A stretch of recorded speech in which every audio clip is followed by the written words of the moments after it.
Time travel might not exist yet, but you can get a taste of the 1950s if you can get your hands on some creamed chipped beef, German sausage, or even yuck, a sardine sandwich. But wait, don't let the looks fool you. Sure, peeling back a can of sardines and having a bunch of them side-eye you is disturbing, but there's a reason people ate them. Sardines were a popular sandwich filling because they were cheap and delicious. One well-known recipe was the Maine sardine burger, which called for canned sardines, cornflakes, chopped parsley and onion, and lemon juice hand-packed into patties and fried in butter over slow heat. Sardines packed in tomato sauce were another popular offering, which could be heaped upon sliced bread or crackers with little effort. As the 50s drew to a close, sardines encountered major competition from tuna. And then slowly but surely, they fell by the wayside. Sardine sandwiches are still around today, but you're more likely to find them outside the US in countries like Singapore and Malaysia.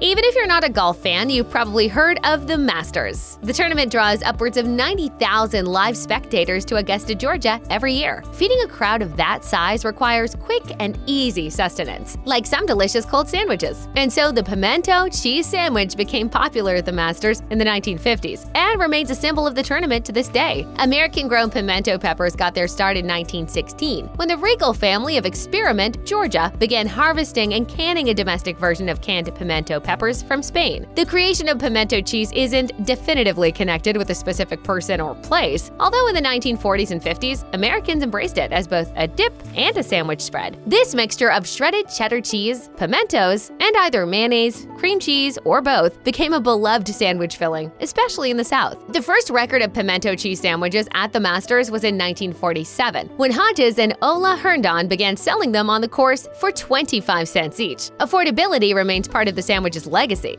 So you need a pimento that costs what? $1.50? That's right, it only costs $1.50 at the Masters, the same price it's been since 2002. Before that, it was only $1.25. Mid-century table spreads were a feast for the eyes as well as the stomach, which made the multi-tiered frosted sandwich loaf a desirable fixture. Its origins can be traced back to a Scandinavian delicacy called smorgastarta. As its name and appearance suggests, the frosted sandwich loaf was created to be shared. It contains layers of bread and spreadable salad fillings like egg, chicken, or ham salad. These stacked sandwiches are encased in piped cream cheese or dressing and decorated with hard-boiled egg slices, cucumbers, and various garnishes. In Scandinavian culture, the smorgastarta lives on as a savory favorite for special occasions. As tastes have modernized, the frosted sandwich loaf of the 21st century focuses less on gaudy gimmicks and more on being its authentic, shareable self.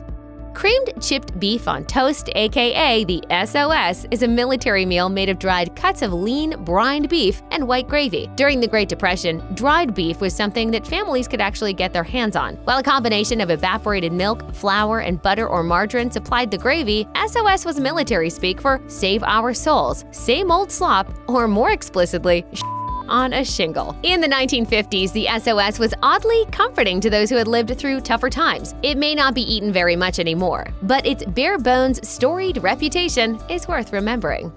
The Chow Mein sandwich originated in Fall River, Massachusetts around the late 19th or early 20th century. The city was a major hub for the textile industry at the time, and Chinese immigrants operating restaurants in the area wanted to create a lunch item that appealed to the tastes of European-born factory workers. By sandwiching crispy chow mein noodles, meat, and brown gravy between hamburger buns, the chow mein sandwich looked familiar to Fall River's blue-collar population, while also introducing locals to new flavors. Its popularity soared, and by the 1950s, demand had spread to other places, like Nathan's Famous on Brooklyn's Coney Island. How do you eat it? With your hands? Actually, no, but thanks for asking. You see, the chow mein sandwich is heaped with so much filling that you have to eat it with a fork, but that's just all part of its charm. When discussing 1950s sandwiches, it's impossible to ignore lunch pail food. Mid-century workers couldn't exactly stop at Subway on their lunch breaks, nor could they regularly sit down for 3 martini lunches at fancy restaurants. So instead, a lot of them carried pails containing exceedingly simple contents. The Braunschweiger sandwich was a popular choice, especially for those with German heritage. Braunschweiger is a smoked German sausage pâté in the same family as a liverwurst. A Braunschweiger sandwich needed little more than a healthy smattering of the soft pâté sauté bolstered by either butter, mayonnaise, or ketchup. Steadfast admirers play with its potential by heating it up and adding toppings like bacon, sweet onions, or a hard-boiled egg. But at its core, the Braunschweiger sandwich is at its truest form without any frills. In the 1950s, delicately stacked finger sandwiches, aka tea sandwiches, were generally a sign that it was time to break out the cards and play some bridge. They derive their name from the British tradition of afternoon tea. A classic tea sandwich's contents consist of malleable sandwich spreads that can be evenly slathered between slices of untoasted bread. Once assembled, they're trimmed to a petite size with the crusts removed. Typical tea sandwiches of the 40s and 50s contained mayonnaise-based salads of shrimp, egg, and ham or veggie forward spreads. Fillings like cream cheese with salmon, or cucumber, or pecans with mayonnaise and celery were published in recipe books, geared toward ladies making lunch. Some tea sandwiches also grant a glimpse into the era's finer points on female etiquette. The vegetable variety, for example, called for finely hand-minced veggies bound with mayonnaise and gelatin, but no garlic, herbs, or seeds that could linger on your breath or get stuck in your teeth.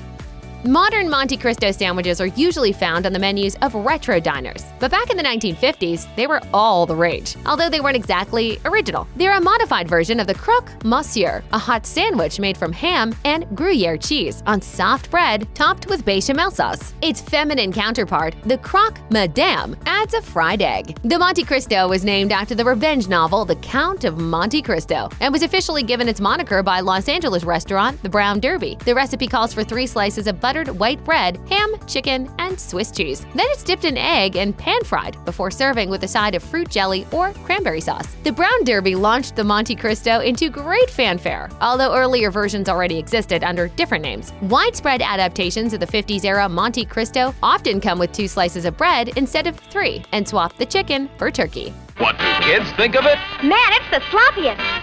The messy nature of this sandwich is believed to be a motivating factor behind its name. Sloppy Joes are largely thought of as an unrefined, guilty pleasure, but some culinary authorities have a sweet spot for it. The legendary James Beard even included a Sloppy Joe recipe in his 1972 cookbook, James Beard's American Cookery. Loose meat sandwiches have their roots in 1920s Midwestern luncheonettes, although the Sloppy Joe has less specific origins. Sloppy Joe's was both the name of a 1930s bar in Havana, Cuba that was popular with the Hollywood elite, as well as a 1940s restaurant in Key West, Florida, although the sandwich isn't definitively tied to either.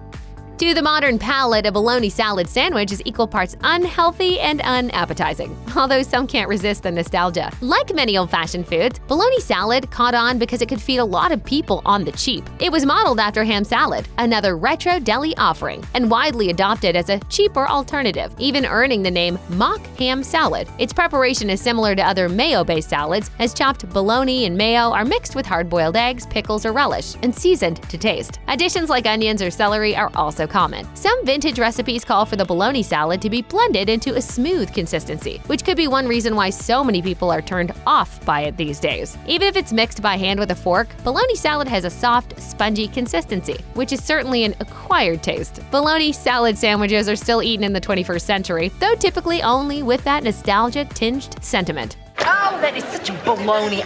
1950s culinary culture put a major emphasis on family dinners, most of which featured a platter of meat at the center of the table. Meatloaf is one of the homiest main courses ever, so it only makes sense that it was popular in the 50s. Home cooking inevitably results in leftovers, and in the case of meatloaf, a sandwich was one of the easiest ways to make use of yesterday's dinner. If you have the time and the resources, a hot meatloaf sandwich on toasted bread is a tempting option. But for 1950s housewives packing lunches, the cold version made more sense. The beauty of a meatloaf sandwich lies in the chef's ability to cut a perfectly thick slice. Since traditional meatloaf is chock full of breadcrumbs and doused with tomato sauce, a cold meatloaf sandwich doesn't beg for condiments or toppings. The bread doesn't require any finessing either. Instead, sturdy slices of white, sourdough, or wheat are perfectly acceptable.